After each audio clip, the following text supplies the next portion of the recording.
Chad, are we ready to talk about state alliances? This week's Penny for Your Thoughts is going to be on state alliances in the context of mutual aid. Something interesting is happening right now. When we are thinking about state alliances, there's only going to be 2 states this year that are having governor's races. One of those states is New Jersey. And New Jersey is interesting because it's one of the states that I have learned to call a lifeline state since I started living in the South. And a lifeline state is basically a place that still protects rights at the same time as we are watching this administration, cut lifelines. Lifeline state is creating its own way. In 2022, we saw that the Supreme Court rolled back Roe v. Wade. New Jersey saw that they were doing this and they wanted to do their own thing. So they wrote the right to abortion into New Jersey state law. It's called codifying. They codified it. They codified it into law, which is great because it stops it from being used as a talking point. It stops it from being weaponized. They're making sure that reproductive health care stays legally protected, even if the federal courts change their mind or whoever's in office decides that they have a problem. It just legally protects the patients and the doctors from being punished by, I can't really think of anything else to call them other than crusaders. It basically stops these out-of-state crusaders from coming in and punishing them. And it also makes birth control and healthcare overall easier to get. So every month you have people who are traveling to New Jersey from all over the country. They're traveling from places where healthcare is limited, it's being banned, or, in the context of the South and care deserts, it's just being removed altogether. People are coming from all over and going to New Jersey just to see a doctor so that they can make a private decision about their own bodies and not have the state in the room.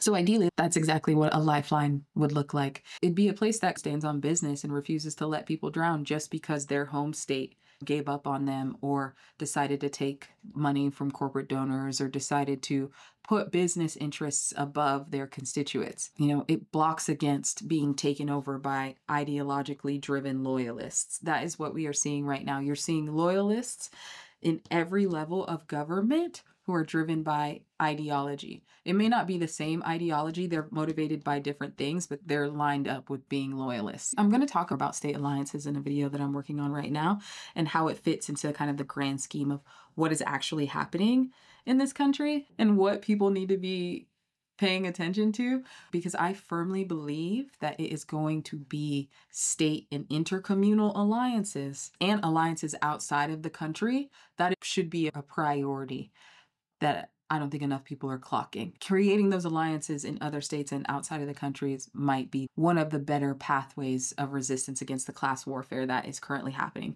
And I'm going to keep saying this till I'm blue in the face. Make no mistake, what is happening is class war. When you have billionaires who are making the types of decisions where they're giving socialism to other billionaires, they're giving billionaires access to tools that you as an everyday person do not have to generate wealth to the point where capitalism is essentially dead. That is class war happening. When you have billionaires making executive decisions around whether people need health care or not, that is an act of class war. That is what is happening. I feel like a lot of things, and something that we should probably take a lot, I don't say a lot of comfort. You don't get too comfortable, never get too comfortable, but take some comfort in the fact that we've already seen this before. That's probably the biggest benefit of knowing history and studying history is you can identify where we have seen things before. We've seen this before the Civil War. We saw it during the Civil War when you had states ignoring or refusing to follow laws that upheld slavery. When you had states ignoring the fact that Congress had passed the Fugitive Slave Act of 1850, where they basically demanded that if citizens found enslaved people, they had to return anybody who had escaped.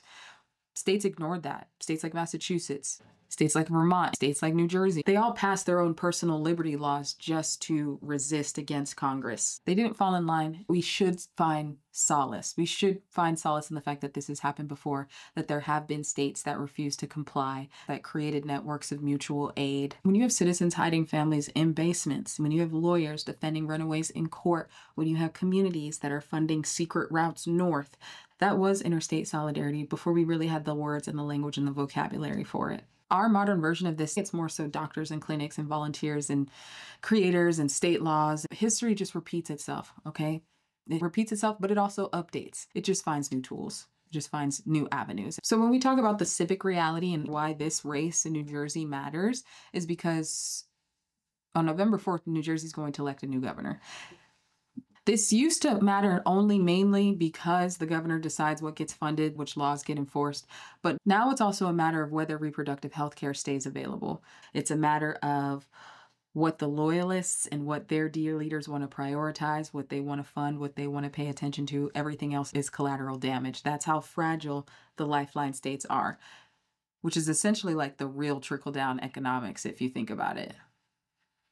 This past year, more so than any other year, has been a really good teacher about how one signature can affect millions of people. Just like that. This might be the best year for us to have seen that. So with that new reality that we live in right now, we're thinking about states helping states or states forming alliances.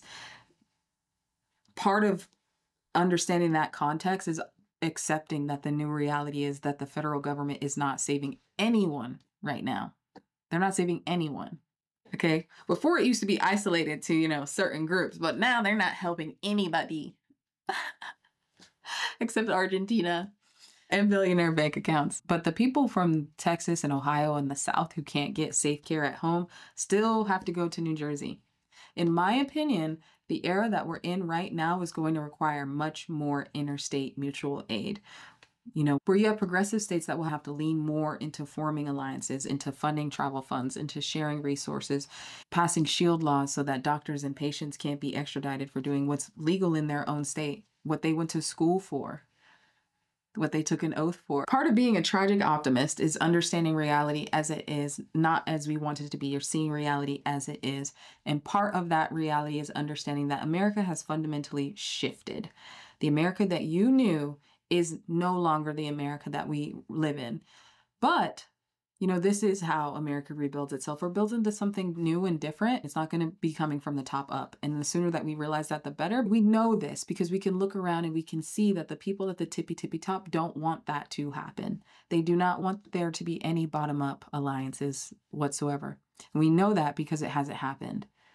But if we take our decentralized compassion and harness that, we can build something from the ground up. This is what I believe. I don't want to be dramatic here, but I think one of the most important things for the average American citizen to wrestle with right now is the illusion of safety. There's so many areas that we think are safe, and we are watching them fumble and crumble and turn into something else entirely. I feel like that should tell us how quickly things can change, or how quickly our lifelines can disappear. The irony of being a lifeline is that everyone thinks that it's secure, that someone else will take care of it. But the problem is, if we're all holding a rope, the rope only holds if people keep their hands on it. If everyone takes their hands off of the rope, the line drops. The governor's race in New Jersey determines if those lifeline ropes stay held up or not. Election day is November 4th. Early voting started October 25th. So if you're in New Jersey and you've already voted early, tight, if you've got some extra time, offer rides, bring some snacks. This is mutual aid. We have to help people do the things that we want to see done. We're having a lot of conversation about general striking. We should also be having equal conversation about setting things up so that people can receive aid in the absence of them participating in strikes. We can't just leave people hanging. So if you have time, offer rides, bring snacks, bring water to people who might be standing in line, but go vote.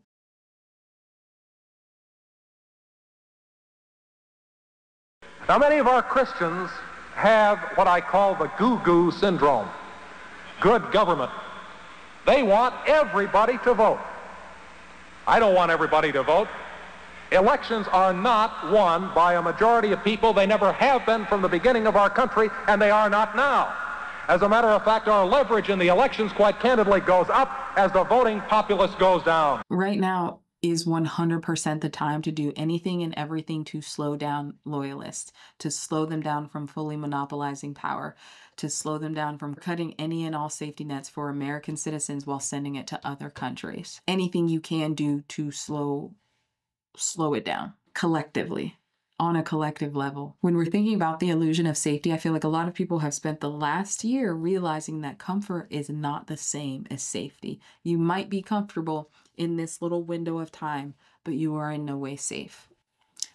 At the same time, I think a lot of people are also realizing that safety is not the same as freedom. Freedom is something that has to be kept alive. You have to keep adding wood to the fire. You have to keep showing up repeatedly. It's not a one-time drop in the bucket. So with all of that, penny for your thoughts, friends, on interstate alliances in the context of mutual aid. The idea of lifeline states being kind of stopgaps between what is currently happening. But also, what if those lifeline states aren't stopgaps? What if they are the prototypes, the blueprint for a version of reality where you have billionaires who continue to hoard wealth and political power, who are then resisted by ordinary people who start redistributing survival across local communities and state lines and international lines? It's bigger than just us. So penny for your thoughts on that, friends, and I will see you in the next one.